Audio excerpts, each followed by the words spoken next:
Hi everyone, welcome to another 21 and Sensory podcast. On today's episode, I have Chris and James from the London Autism Group Charity. So I'm going to do a quick intro to both Chris and James. So Dr. Chris Papadopoulos is a principal lecturer in public health at the University of Bedfordshire and is a director of health research in the School of Society, Community and Health. He teaches on a range of postgraduate health courses, in particular the MSc in Public Health. He founded the London Autism Group in 2014 and the London Autism Group Charity in 2017, and he is the charity lead. Chris has 3 children, 2 of whom are autistic. And we also have the lovely James.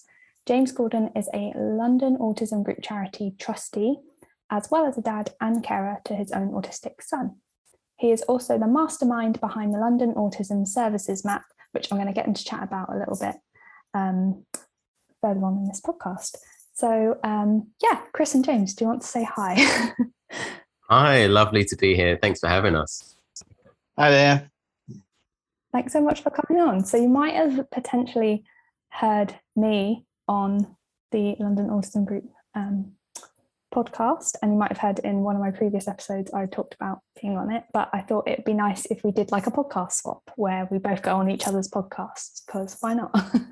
So I thought it might be nice to do a swap. So I don't know if you both want to do like a little bit more of an intro on both of you and how you kind of came to be involved with the charity. I know that the London Autism Group started as a Facebook group and then kind of developed into a sort of charity. So it'd be interesting to hear you talk about that as well. Well, first of all, again, thank you so much for having us. Really honoured. But I believe this is our first sort of collab on any podcast. So we're genuinely honoured that it's with you, Emily. So the sort of beginnings of it all really was back in 2013 when my son was 3 years old, and this was my first son, and we found out he was autistic. He got the diagnosis quite early on. But for me personally, this was the sort of beginning of my world into autism. I hadn't really had personal experience before. And I didn't know anybody really back then locally in the community that I could connect with and so forth. So I reached out, I had a little look online to see if I could connect with anybody, in particular fathers. I was really looking in particular for fathers. My wife, she was finding people, connections, other mums, in the community and people that she knew. But for me, I was really struggling to connect with people, and I was feeling quite isolated, honestly. I didn't know how to feel or think. It was all quite confusing and anxiety provoking. And so I went online, couldn't find anyone. And I thought, you know what, if I can't find anyone, rather than just backing away, I need to do something about it. And maybe there are many other fathers like me who, not just fathers, but just people generally that are in a similar situation, can't, are quite isolated and, want to connect with others, especially locally. Mm-hmm. So I went online and I decided, I'm going to create a Facebook group and see what happens. And initially I thought I'll create something, quite specific to my little area where I live in North London. But then I realized that's quite small. How many people really would that capture? So I decided, maybe I thought, maybe I should go nationally. Maybe I should do a UK kind of group, and do it that way. But then I thought, well, with the UK, it's difficult to get a sense of community. Everybody's scattered around the UK, and yes, you can connect with others, but forming a kind of shared community where people feel connected, that's going to be quite challenging. So I settled for London, the city that I live in. And I had a look, and there really wasn't anything London-wide that I could see online that was specifically catered for the autism community.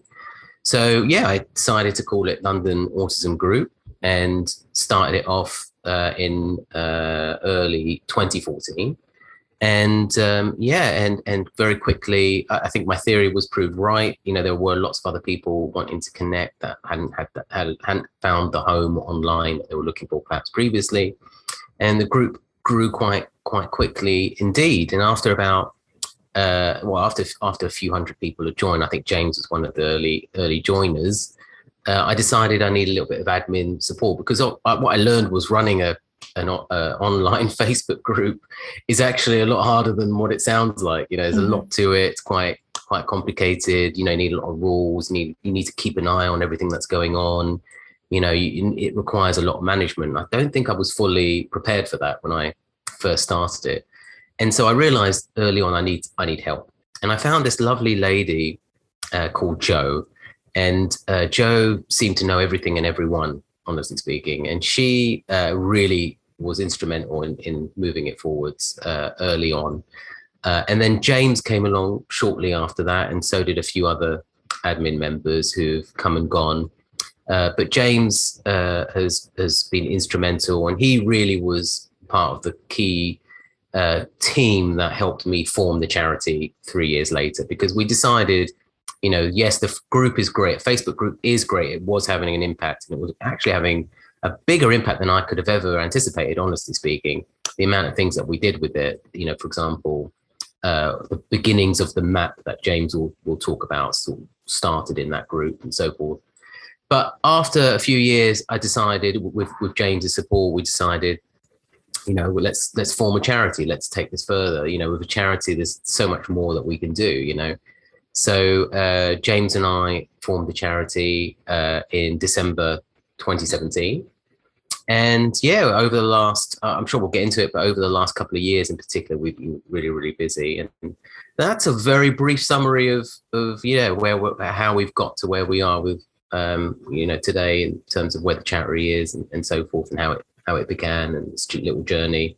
But I'll shut up now and hand over to James. Apologies for that. No, thank you. It's really interesting to hear a little bit about your kind of history as well, even though it's not, it hasn't been going that long. But it's interesting that you started from an online presence and have now kind of gone more towards a charity and a physical kind of presence. That's really I mean, we did plan when we formed the charity. Yes, we did indeed plan for more physical, in-person stuff. We wanted to grow it in that way for sure.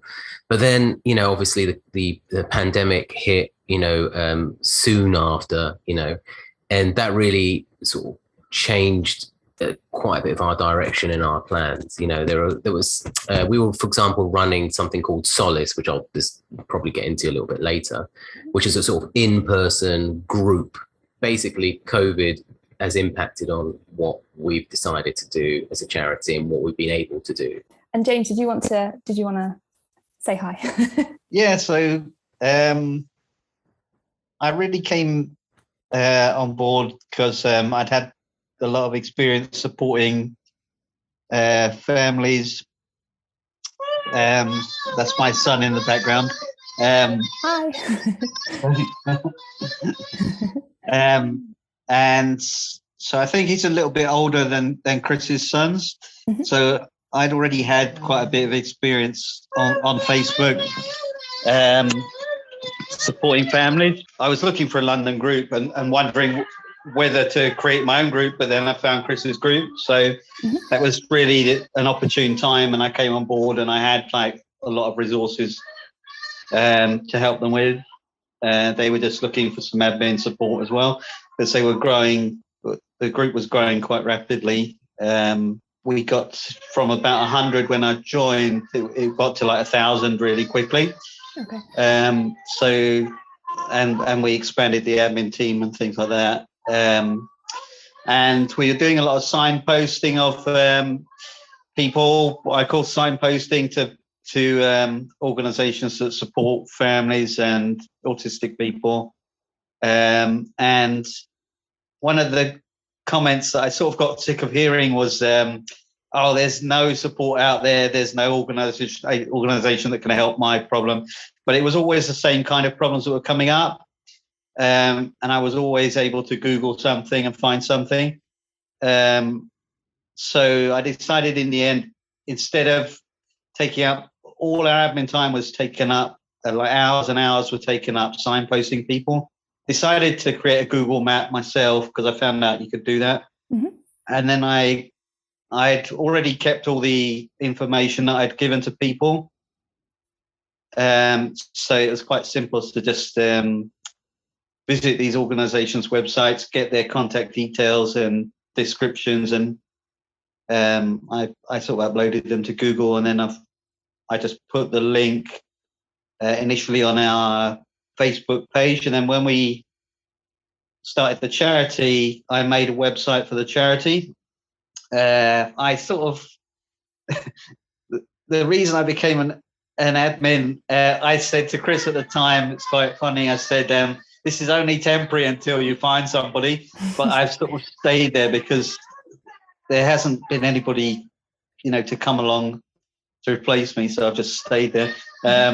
And so, I sort of step in when things need to be done and are taking a little bit long to achieve. So yeah, we got the website up really quickly, and then I put a lot of resources, information on there that we've had, and the map is one of the things. The map is actually quite popular because it got picked up by I think it's a website used by the City of London.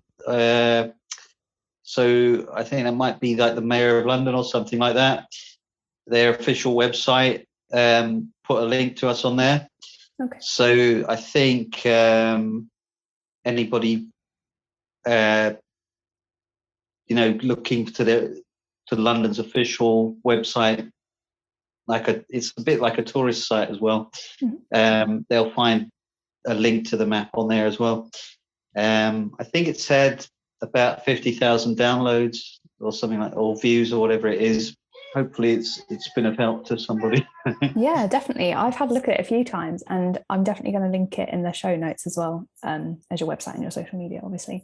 But it's like I've never seen such an in-depth like pool of like services and like branches for like autism support services and stuff like that, and like even like autism groups and things like that. It's really interesting to see, and also it goes out much further than like London. Then actually it's quite like wide reaching, so it's really good. I'm going to pop a link in the show notes. It's because of the membership we've got in the Facebook group, and also our charity is commissioned to support people in London, but the definition of London is quite fluid, so it's London and surrounding counties, and that includes quite a big area around London.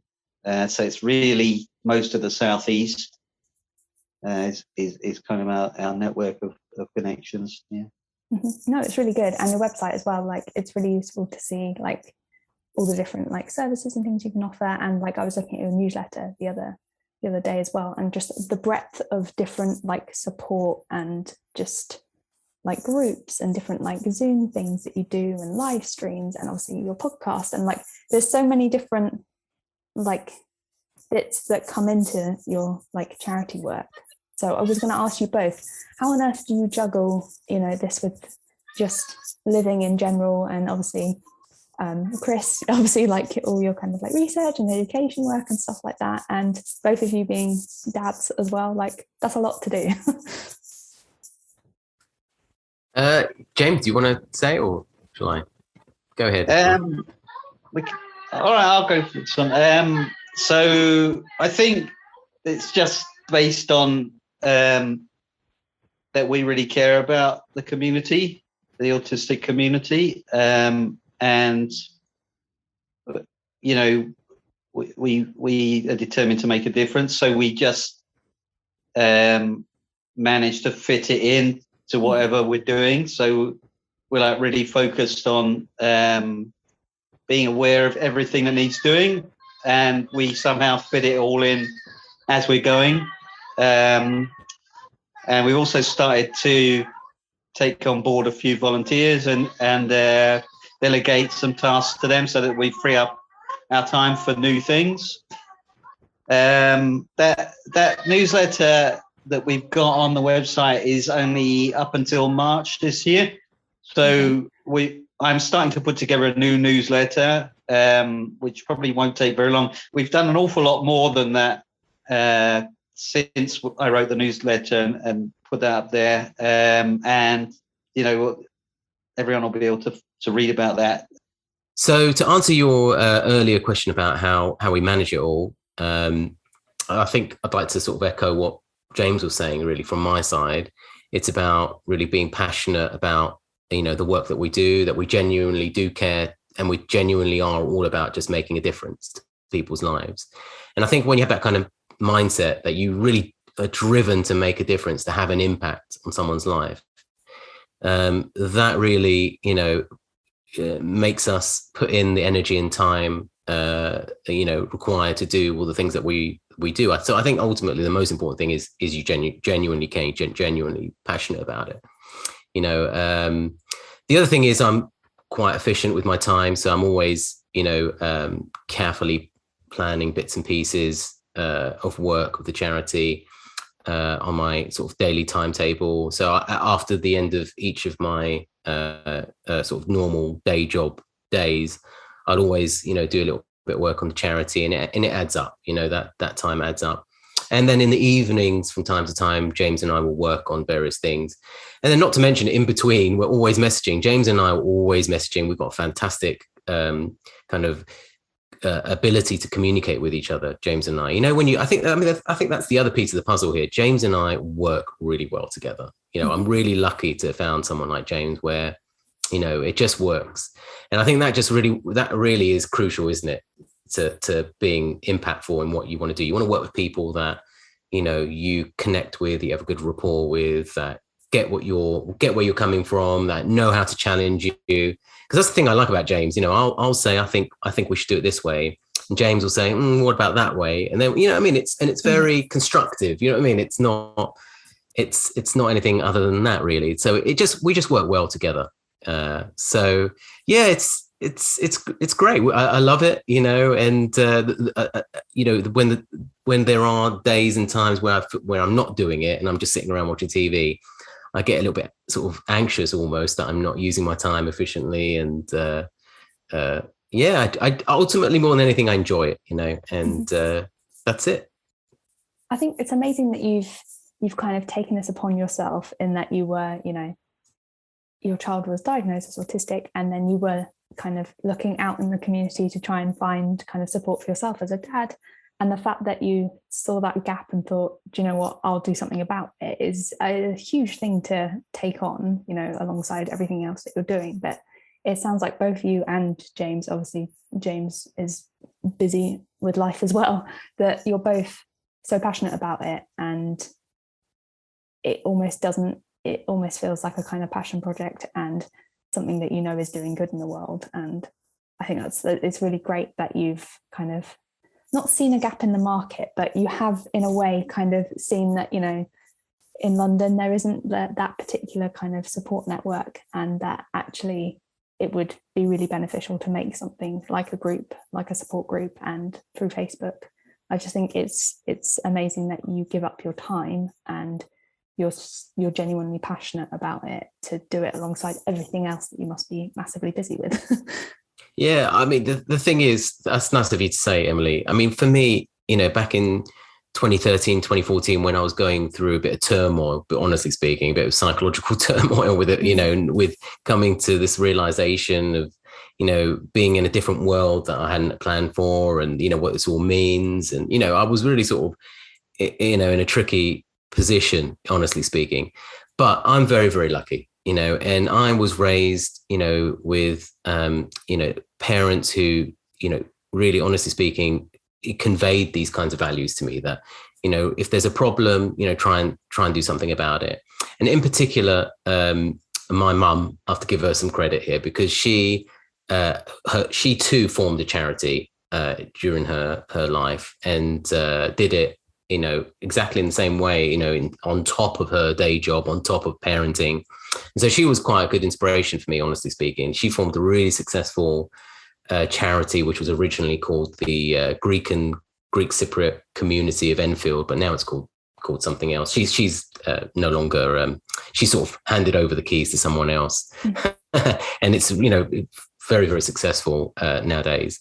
But, I saw that growing up, what an amazing thing that is to see, right? Wow, a parent who, outside of their day job and outside of all the other millions of other things that they're doing, commits to wanting to do something charitable, so I've always sort of grown up with the idea of charity being sort of pinnacle of being, really. I've always felt that, so I've had that fortunate position of being inspired and having that sort of case as a role model. Mm-hmm.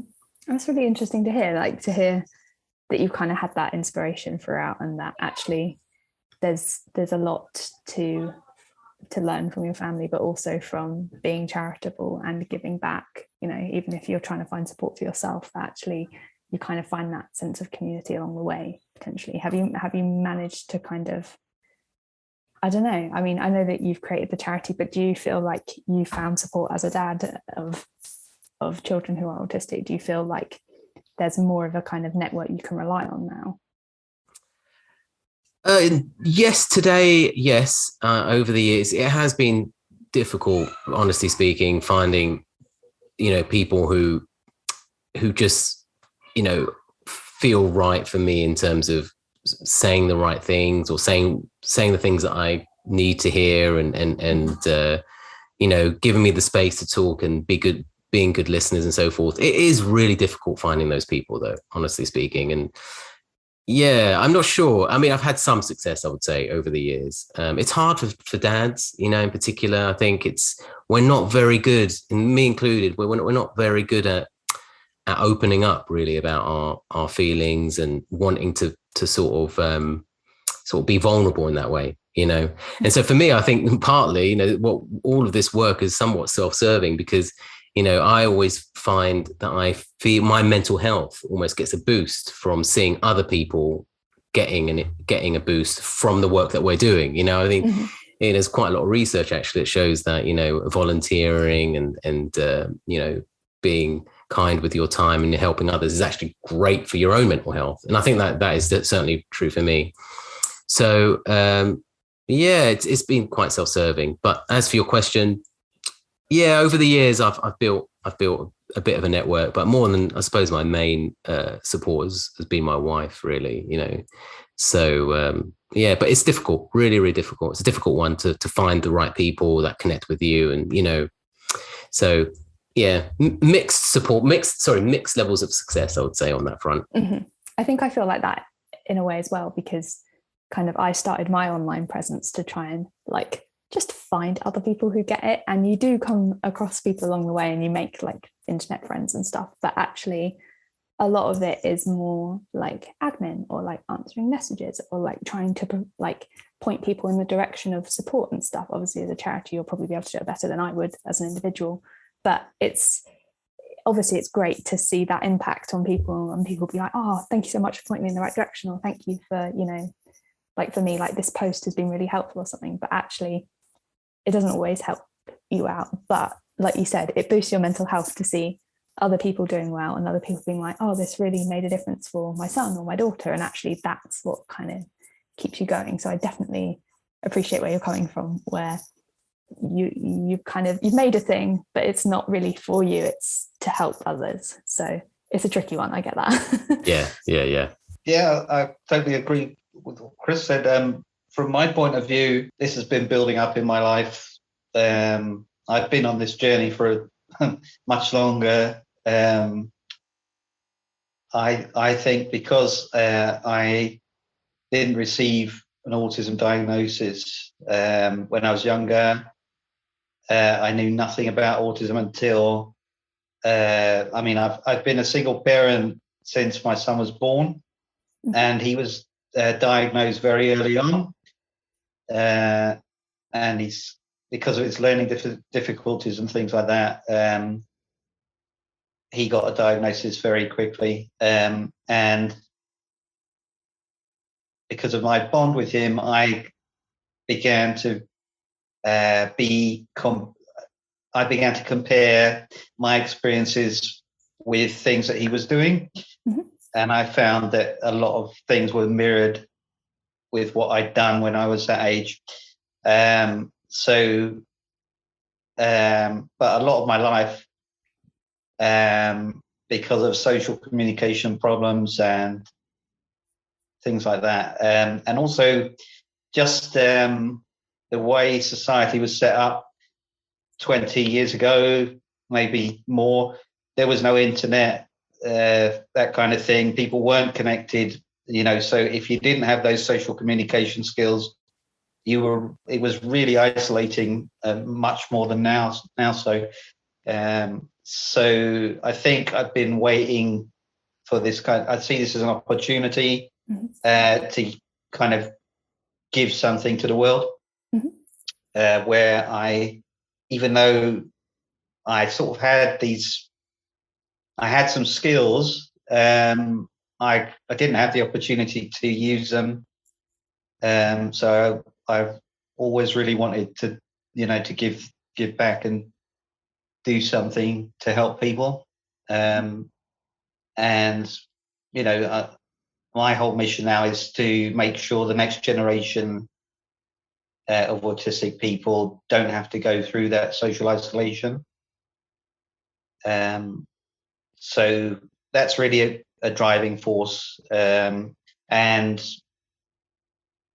because I'm a full-time carer, I do have, some time. So probably when I should be resting, I'm more than likely to be working on stuff for the charity. So other parents might be resting or whatever, but I'm definitely putting most of my time to, into a full-time job, even though I don't take a salary. I think it's important there's so much that's been left undone over, decades that needed to be done, and we need to catch up. So anything that I can do now, even if it's something small, it all adds up.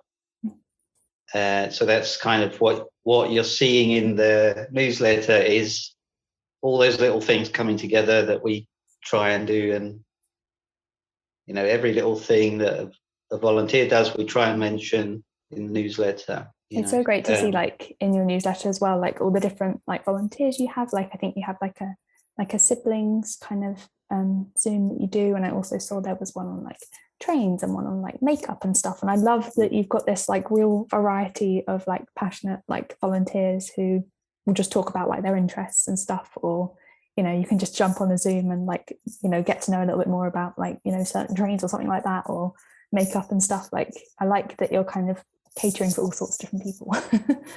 Yeah, I think that's been really, really key in trying to engage autistic people, and to put them in a social situation where they feel comfortable. Because otherwise, if it was just about if it was a social group, I think everyone would feel intimidated, and it's better when there's a topic almost. They are especially the Rail Talk group. We haven't been able to do one for a while, but I'm trying to arrange one. There's so many people of all ages, mostly young people, but there are some older people as well, and they get so excited, and they're so knowledgeable. I can't wait to be able to organise some outings and things like that, because definitely we want to do that kind of thing. Definitely around transport, there's a big pool of people, and also probably something like museum visits, or around the arts and that kind of thing, and music as well. There's sort of a lot of people we're in touch with that say, "Oh, wouldn't it be amazing to do this thing?" So yeah, definitely, we're up for all those things. That's good. I guess it's just a bit like Chris was saying earlier. You kind of got all this like rolling and stuff, and then the kind of pandemic hit, and that kind of has stopped you in your tracks in terms of more like in-person kind of things. And I think sometimes as an autistic person, it's great to do like stuff online, and like especially stuff where there's like a topic that people can talk about, but it's scary to actually get like out in the world. But if you're meeting up with other people who also potentially hate going out in the world as well, it might feel a little bit less scary. Yeah, and at least you know what you're talking about. Yeah, because that's a big problem. If you go into a situation and you don't know anything about what you're going to be talking about, it's just I just get total anxiety and I start stuttering. At least knowing like a time, a place, what you're going to do, and the venue and everything like that. That sounds great. Less scary than friends meeting up. And you actually have the knowledge of the topic, you know. That's quite interesting, actually, because when we started recruiting volunteers, we had some set ideas about what we wanted them to do initially. So this is all part of our learning, really. So, we went into these kind of interviews really with, keen volunteers saying, we want this, we want that. But then we asked them, we asked them, what are you interested in? What are your sort of areas of expertise? And as you know, like all people really, autistic people have, people interests and sometimes very, very special interests. Mm-hmm. And, it became very, very clear to us that actually we should be leveraging these special interests. So it should be less about what we want and more about what they could maybe bring to us, from their own particular interests and knowledge and whatnot. So, these things like makeup and there was another one, landscaping and, other types of topics. Can't recall now, but, a wide range of different topics, like historical things. Somebody had a special interest in Greek history, and another one had a special interest in different types of, if I remember correctly, different types of bathrooms in central London, old bathrooms in old buildings and that sort of thing. And we would never have thought of these kinds of things. So, James and I thought, why don't we take these special interests and try and make some sort of online social groups or workshops and around those interests, because maybe there are many other people who are particularly keen in makeup or landscaping and so forth and so forth. So, and that's what happened. And that's been really, really successful. So we've learned to balance kind of pushing what we want, because there are certain things that we know that we want, but also bringing to the table, some of that kind of unique identity and particular interests and knowledge that they bring and leverage that. So that was quite a good bit of learning for me. I didn't anticipate that going into recruiting volunteers. Yeah. And do you mind me asking how many volunteers you have? I think we've got about, James might be better to answer this question because he keeps track of it more closely, but I think we've got about 20, maybe. I think it's approaching 30 now because wow. I've been recruiting a few more the last couple of weeks. One of the most successful things we've done over the time of the pandemic is the befriending scheme that we've got going. So we'll pair a volunteer with an autistic person who contacts us from the community, or they might already be in some kind of distressful situation and they'll be referred to us by a local authority or a GP or someone like that. And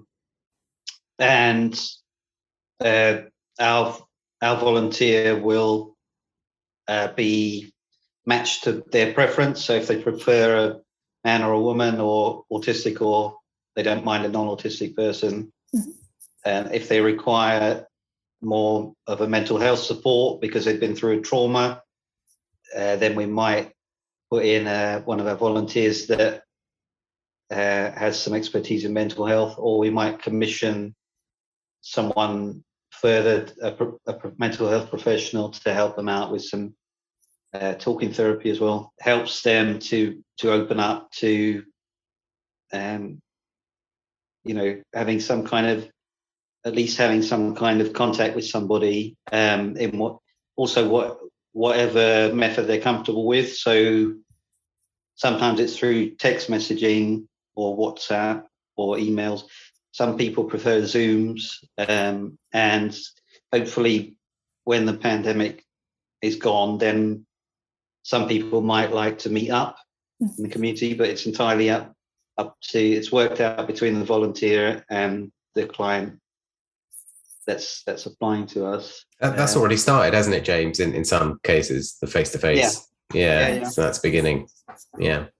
So that's been a very, very successful and popular scheme, and we're getting new requests every day. So in anticipation of that, we started recruiting extra volunteers. So we sort of got that in place, and I feel comfortable that we can meet the needs of the community over Christmas, because that's it can be especially isolating time if people haven't got families and things like that. That sounds great. I love that you tailor it so much as well as to how, who they prefer and if they're autistic or not, and even just like down to how like you communicate with them, like, because sometimes I can't face a phone call. Like, you just want to message someone or email someone. It's great that you're, like, just tailoring it to the person and really what they need. Yeah, just to say, we also tailor it for the volunteer as well, because, it's important to respect his or her particular communication preferences also, so we've been told by some volunteers that they'll only, for now, because of whatever reason, they're only comfortable in doing it a certain way, via emails and whatnot, And so we make that quite clear to the befriendee that is that's the sort of parameters, at least initially. And so I'm quite proud of that also, that kind of particular tailoring. And as James says, it has been very, very successful, this befriending scheme that we have, and we're keen to see it grow further. But just to emphasize again what James said, that sometimes we come across people whose mental health needs additional kind of intensive support, and befriending is great, don't get me wrong. Befriending makes a big difference to people's lives, but it's sort of low level mental health support. Our volunteers are not mental health professionals, they're just good people who are providing, some sort of compassionate space and some empathetic listening and, giving some time, but they're not mental health professionals, right? So, from time to time, we get these people who come to us, and as James said, it could be trauma, it could be depression, significant anxiety, or maybe they're really, really confused about their self identification as an autistic person. And so what we do then is we try as much as we can to commission, as James said, autistic mental health experts in particular, to work with them one-to-one. And that costs us money, but that for us is really, really, good value. That's money well spent. And we don't have a lot of money, so we could do a lot more, but what money we do have, I'm proud to say we genuinely spend it in a way that makes an impact. One other thing I wanted to mention, it's not only autistic people that we support in that way. So we've had quite a few families where parents and carers, especially over the pandemic, or for other reasons, even before the pandemic, they faced some kind of crisis which impacted really badly on the family. So we have commissioned mental health experts to help them as well.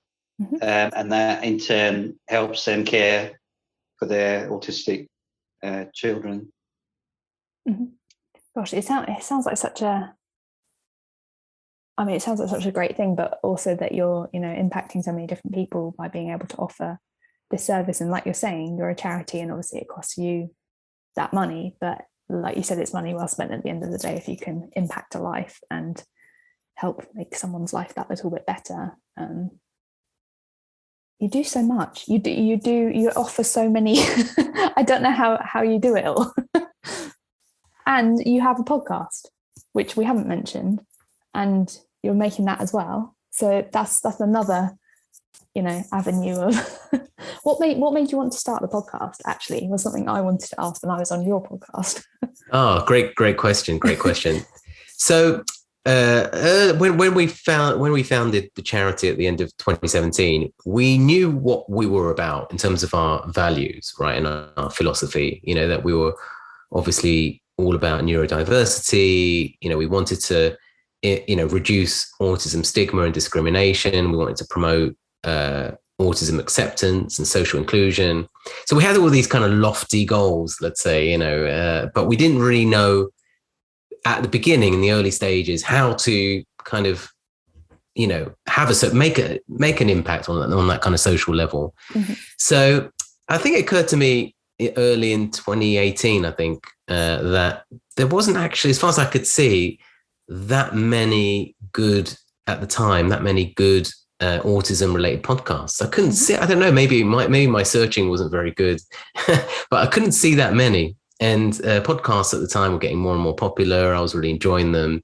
And I had a couple of podcasts that I really, really, really enjoyed. I'd listen to very regularly. And I thought, it just occurred to me, why don't we do a podcast? Because a podcast would be a great way of, creating the impact that we're trying to create, in relation to our charitable objectives, having those kinds of conversations about why neurodiversity is important, why autism stigma needs to be reduced, and so forth and so forth. Just having the conversations and getting those conversations out to as many people as possible, that could be quite transformative.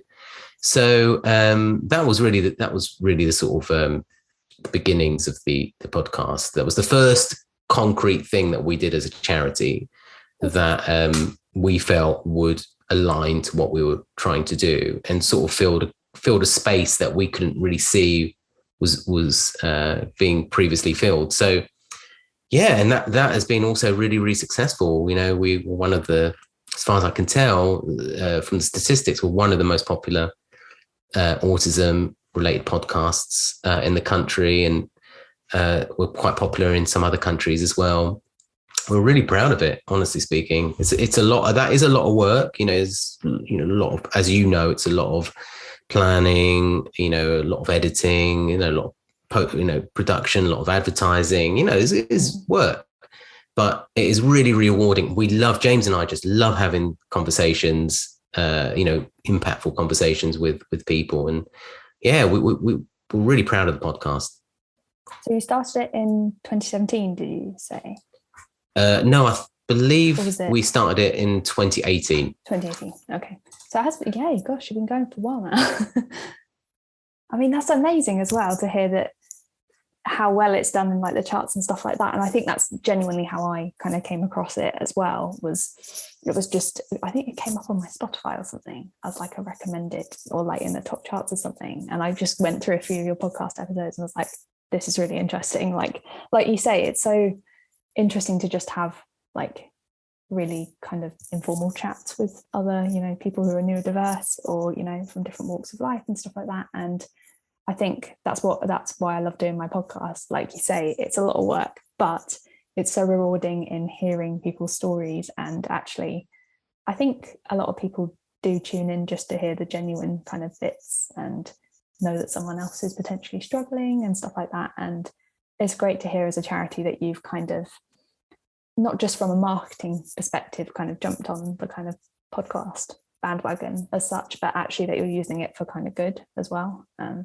So yeah, it's really good. And you should definitely, if anyone's listening, I will put a link to your podcast in the show notes. And that sounds like I'm telling people to go and listen to the one with me on it, but I'm not. Like, please go and listen to to all the other episodes, not just me. Well, then I should say, please go and listen to the episode with Emily because it was fantastic. And in fact, I'm proud to say it is so far the fastest growing episode. So it has the most first week and first month downloads from any episode. So congrats to us. Thank you. Especially to you, Emily. Just to say though, with regard to the podcast, a question for you, Emily, is whenever I listen back to one of our episodes, I'm always hating how I sound. It's kind of uncomfortable, listening to yourself natter along. It's I don't know. For me, it feels a little bit uncomfortable. Is it the same for you, or is it just me? No, God, yeah, it definitely is. And I find that I spend 90% of my time editing myself more than the guest. Like the guest will be just perfect, and even if they do mess up, a little bit of editing, I edit more of me just, I don't know, rambling or emming and like erring. Like it's more me that annoys myself than anything else. So yeah, I get that. I do hate hearing myself. It's an interesting one when you're editing the ers and out, because I do it because I'm thinking, people don't want to hear them, and people want a tight, quick, succinct podcast as far as possible. Do you know what I mean? I think podcasts can be, lengthy because they're podcasts, but they should be as far as they can, quite polished, right, in the final product. So, I try and remove an and an and a pause. But then I think, God, am I doing people disservice? You know what I mean? Because that's the way they communicate, and should I not be sort of more respectful of that? And so when I always feel a little bit uncomfortable deleting and ums, But having said that, I grant you full permission to delete all of my and ums on this podcast, Emily. In fact, I plead with you to do so. I just find as well, like people like on videos and stuff, especially people would comment and saying like, oh, she says like a lot. And then I become more aware that I say a word more often, or like I use a filler word more often. And like I say, I shouldn't, like you were saying, like, it's just genuinely like you shouldn't have to edit yourself kind of thing. Like I said, like then, see, like, yeah. It's just who I am, and that's the word I use to fill gaps, I guess. But yeah, it's tricky, isn't it? Because you want to seem genuine, but also you want to seem polished and professional. Like, I don't know, it's tricky. It's a tricky balance, isn't it? But yeah, I also have identified my own filler word, or however you want to call it. Yeah, I suppose we all have them. So yours is like, is that what you're saying? Like I never noticed it, by the way. Kind of, I think I might. Oh, kind of. All right. So kind of is very similar to mine, which is sort of. I hear myself on the recordings when I go back to edit it, frequently hearing me say sort of, and I say it just in the middle of my thinking. It just drops in there and I'm not even aware of it. Sort of this, sort of that. But anyway, I digress. But someone else is in the same boat as me when it comes to struggling to hear themselves. Emily, I just wanted to say, I think you contacted us, didn't you? You reached out to us initially, I think. Yeah, I did. So when you did, I obviously checked out who you were, and I found your podcast, and I was just blown away by the amount of stuff you've done. So just to let you know, you've done a very impressive amount of stuff. All the people you've collaborated with, and you've worked with the BBC and other organisations, and fantastic work, Thank you. And thank you as well for both of you, because when I reached out to you guys to be like, oh, I'd love to come on your podcast / would you like to come on mine? You were both very much like, and if you ever need any help or any support or anything like that, do let us know. And I talked to my mum about it. I was like, especially he's like, you're two really lovely guys today. And they were genuinely after we chatted about, podcasting stuff, were actually genuinely saying we realize you're an autistic individual who, might be struggling with mental health and stuff like that. And that, you might need support at some point, so reach out. And that meant so much, because I've never really had that from anyone else. Not that I expect it or anything like that, but just to know that you're there, not just as people to interview, if that makes sense, but actually as, a charity and a support kind of network as well, was really big for me. So I appreciate the fact that you saw me as an autistic individual and not just I don't know, a potential influencer or something. Oh, that's really nice of you to say, Emily. And yeah, I mean, honestly speaking, I just feel like, it's just, as a society, I'd really love for people to just, even if it's sort of just on a personal level, rather than a kind of formal level, just ask more often, people, around them as to whether or not they're all right, do they need any help? Because, you may not be, we're lucky, we're a charity, we have resources, we know a lot of people, we have some money, we can help. But if you're doing it just as an individual, that's brilliant, because, okay, maybe you can't help, but you might be able to, connect that person with somebody or some organization that could. Do you know what I mean? You can always move, you could maybe move things forward. So I would sort of ask that people don't feel powerless. Don't not ask whether people need any help or if they're doing okay because you think you can't do anything about it. Just even asking is amazing. And so, if James and I really believe in that, and that's why we always, do that when we come across people for the first time. We always try and ask if they ever need, if they need any help, we're here for them, and that is absolutely 100% true as well. Mm-hmm. And do you, like, as a charity, like kind of coming on from, you know, the fact you might want to start up a women's group, do you have a sort of kind of roadmap or like a list of things you'd like to do kind of thing? Is that we certainly do. We do. There's one of our volunteers is very knowledgeable. She works for professional speech and language therapy organization. She's very knowledgeable at a lot of things, a lot of technical things. So a lot of sort of diagrammatic, organizational flowchart, okay. You know, that kind of thing. And one of the things she introduced me to is a thing called Lucid Chart, which is a software where you can create any kind of flowchart. Okay. And I did have a little go on that, and I'd written down all the things that I want us to achieve at the end of, say, I don't know, say 50 years, because that's, you know, how long I think that when I started thinking about it, the National Autistic Society had been around for that long. Okay. And in my opinion, they haven't really addressed these issues that we need to think about, that we've started thinking about. So I've set us these goals and I've put them into a flow chart. It's a very big flow chart. There's a thing called theory of change. That's what it's called. And so I put like a nice neurodiversity infinity symbol over the top of it. It's a massive flow chart. And what we're going to do is print them out, and we're going to have them around. We're going to start our first community hub drop-ins this year in January in North London in Southgate. We're going to have those printed out flowcharts around the place.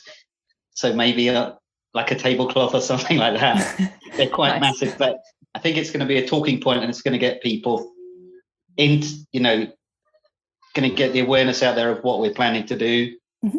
And it's kind of showing what we're all about and how we're going to achieve it, and all the different parts, all the different areas that fit into changing society for the better when it comes to autistic people, and then the outcomes at the end.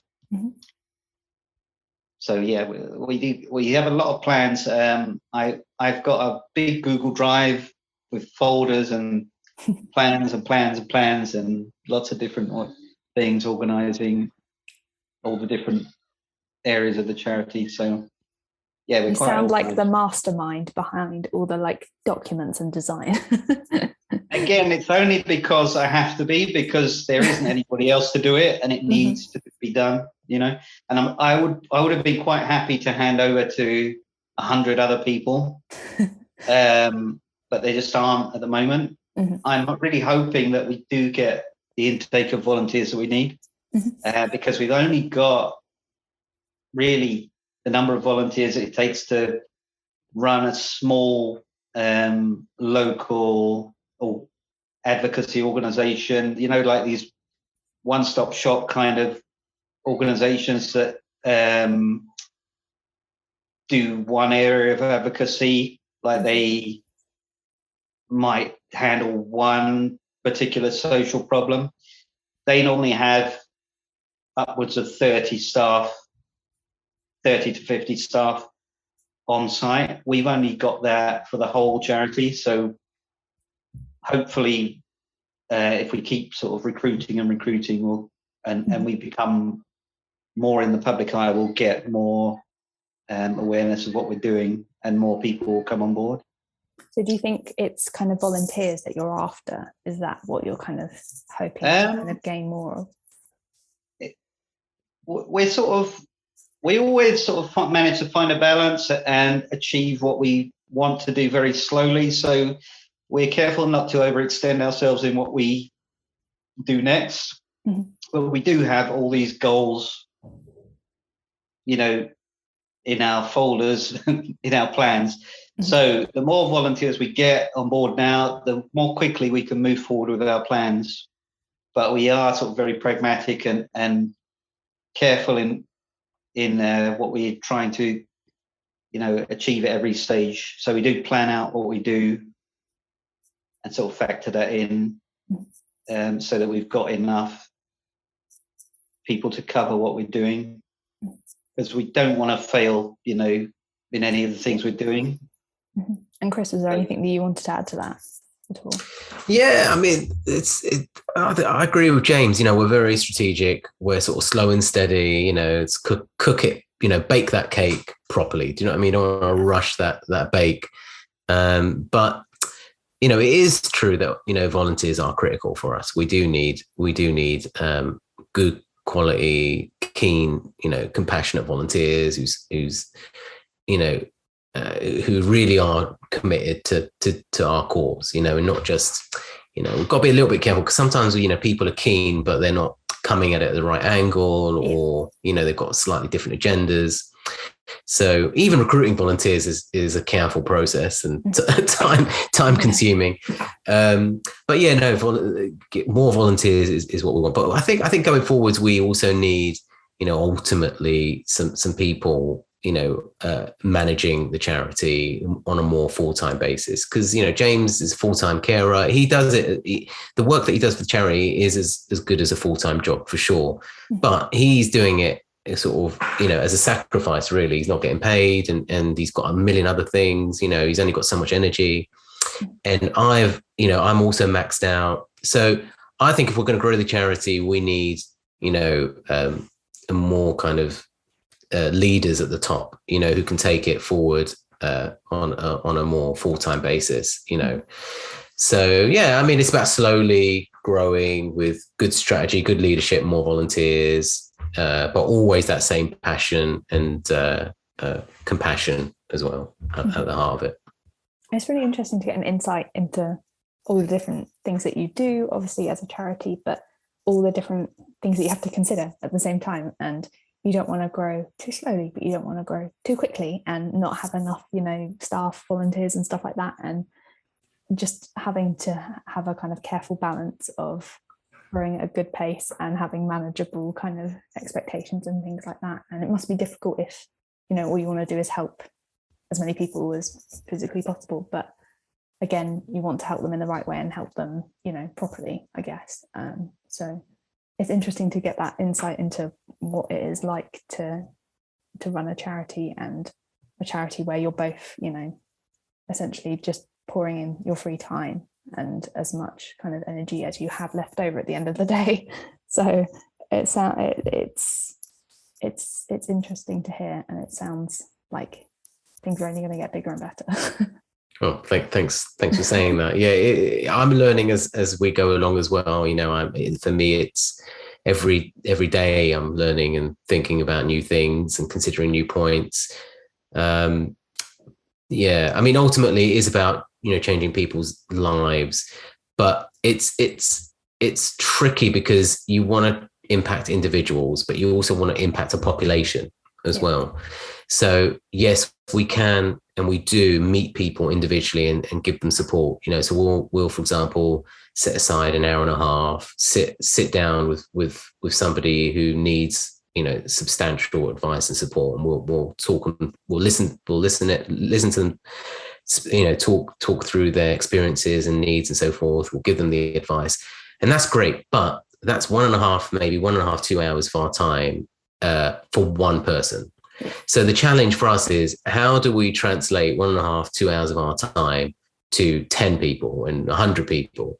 So this is the challenge, really. How do we grow in a way that impacts more people on a population level, but at the same time we don't lose that sort of special quality that makes us when i.e. that we're very much a kind of family, or almost like a family orientated charity. We're not kind of not corporate kind of culture. We're very much hands-on, kind, compassionate. We want to we want to spend time, quality time with people. You know, that's what we're about. That's what we believe in. So how do we grow to affect more and more people positively, but without losing that? That's a tricky one. And it's interesting what you said about, like, you know, kind of more corporate and like bigger charities. And I feel like as an autistic person, you can feel kind of almost put off by the enormity of a charity, or like not knowing how to contact a charity because there's just so many divisions and stuff. Whereas, like you're saying, like a kind of family run or like, you know, volunteer run kind of charity that kind of seemingly really care. Yeah, it's like restaurants. Yeah. It's like restaurants, isn't it? You know, you don't want to, I don't want us to become, you know, the McDonald's chain. Honestly, as successful as McDonald's is, you know, and as fantastic as McDonald's is, I'm not saying anything wrong with McDonald's. I'm just saying that that's a particular kind of, you know, culture. You know, it's fixed, it's structured.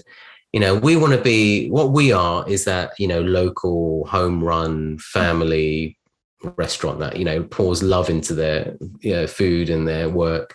So that's what we are, but we still want to, you know, grow that to affect and impact as many people as possible, but not lose that kind of culture of compassion and kindness. You know, so it's really tricky. In helping the local communities, we've found some people want to pay back, so they will volunteer in return. And give their time. There is that kind of element that we will get rewarded at the end of the day.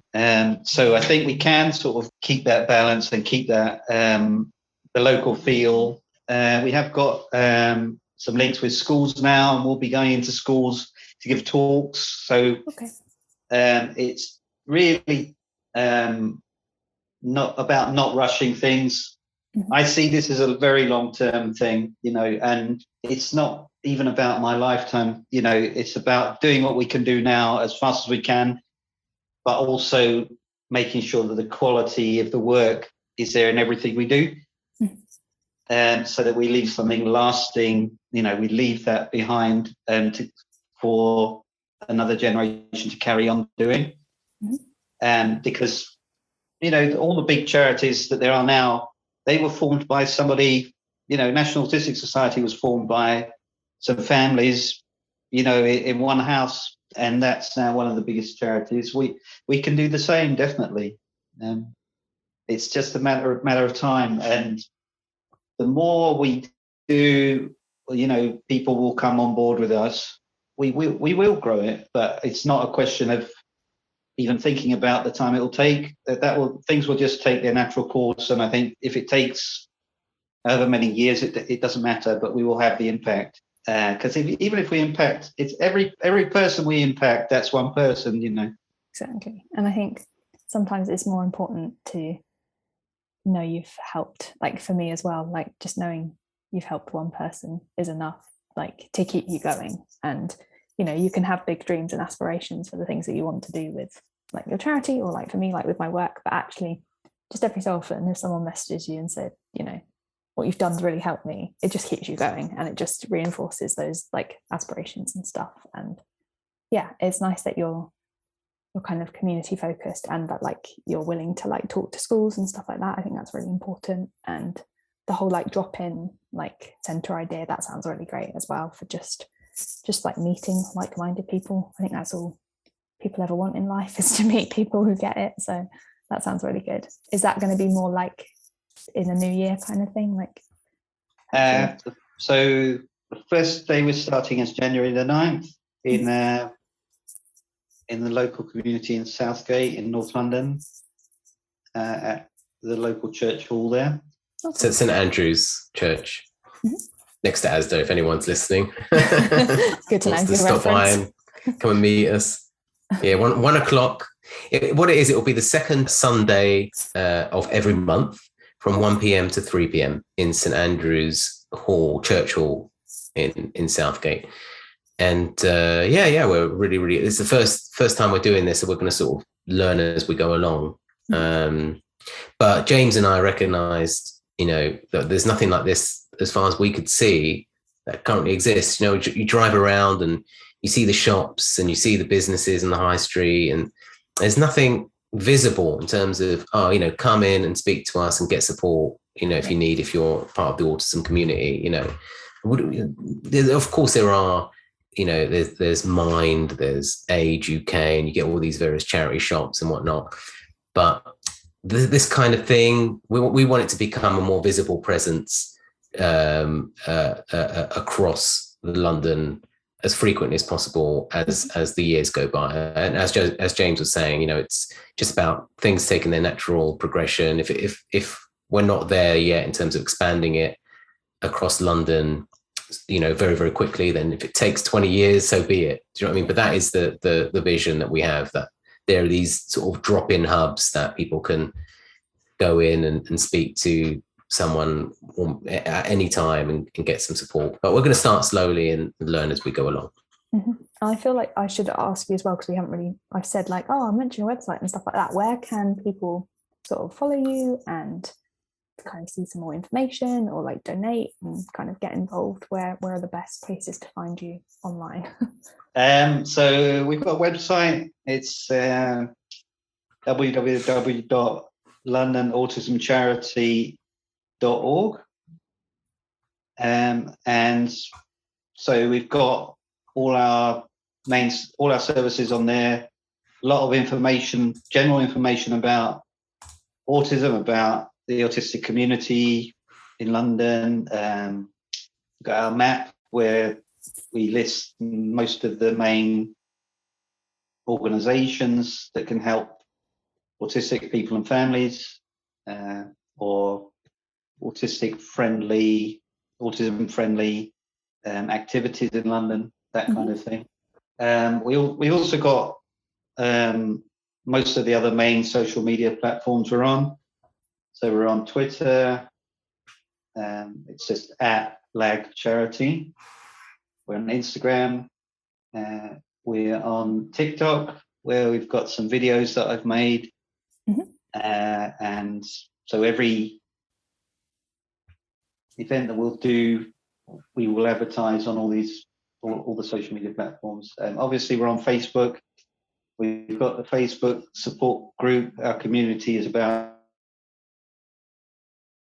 people, parents and carers, and some professionals as well. They are amazing at supporting people that come with their questions and problems, this kind of thing. So if anyone has any questions, that's the place to go. Okay. I feel I should mention that also it's like a private group, and also, as well. You have to kind of get invited to it. Does that make sense? Like you apply to the Facebook group and it's like a private. Yeah. So we are very careful about safety and who we let in and this kind of thing, about standards. We've got a lot of rules that we make people sign up to, read through, and then sign up to before we allow them in. And we do monitor if people follow the rules. So, for instance, there's a lot of companies that will try and sell various services and try and promote them on their things like that we will. Our admin team will scream out, and it's difficult. It's difficult though, isn't it? Because we have all these rules, and we do. As James said, we ask people to commit to them for joining. One of them is don't join if you're joining with the primary intention of advertising. If your primary intention is advertising, don't join. And yet, people say okay, and then they commit to that, and then the first thing they do is advertise without admin permission. And it's like, and so, that's why, an admin team is really required, especially when you've got 3,000 people. And, I'm proud to say that our group gets about 50,000 views on comments every month. So it's a very, very active group. I think 90% of our group our group members have accessed the group over the past couple of weeks. So it's most people using it, and that's partly down to the fact that we screen people, we remove people that misuse it, and we try as much as we can to just only keep people that are really in it for the right reasons. So and if you do want to donate, you can do that at the website, by the way, LondonAutismGroupCharity.org. There's a big donate button that James set up for us. And on the Facebook public page as well. So we have a public Facebook page as well as a private group. So the public page is just facebook.com/London Autism Group Charity. If you go there, again, there's a donate button. And if you do have any money at all, even a little bit, just and you'd like to support us, please do. And I can promise you and assure you that we put it to good use. Oh, amazing. Was there anything else that we've missed talking about before I be like goodbye? Was there anything that I have a very important question for you, Emily. Go for it. When we did our podcast, I was talking about Star Trek. And I said to you, make sure you go on YouTube and search for what a holodeck looks like. Because we were talking about sensory rooms, and I was saying how holodecks would be the ultimate kind of sensory spaces. Mm-hmm. And you hadn't heard of a holodeck, which, honestly speaking, didn't sit well with me. I've been losing sleep over it, and so I need to ask you, have you had the chance to go on YouTube and search for what a holodeck is? I literally did that evening. I was like, I felt like it was my homework. I was like, Chris would ask me to do this. And it definitely feels like that sensory, like vibe. I definitely get that. So I'm glad you pointed me in the direction of Star Trek. Oh, that's great. That's great. That's put me at ease. Remembered that. Although you probably should have let me know straight away that you'd done it, because, it's been bothering me. How did you not know what a holodeck is? All these weeks, but no, that's great. What did you think of it?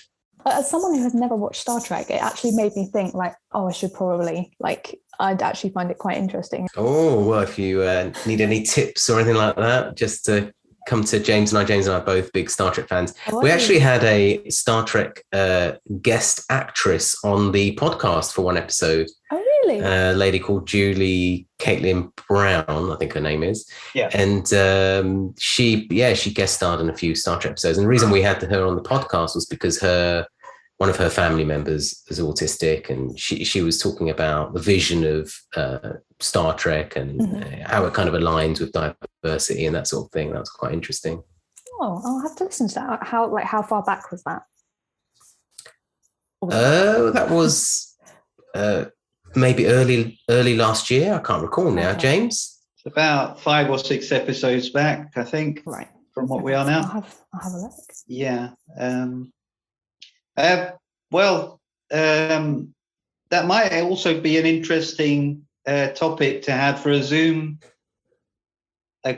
group, Star Trek and that kind of thing. I think I know the person that's going to lead that group. Yeah. I wonder who that will be. I'll be wearing my Star Trek uniform proudly.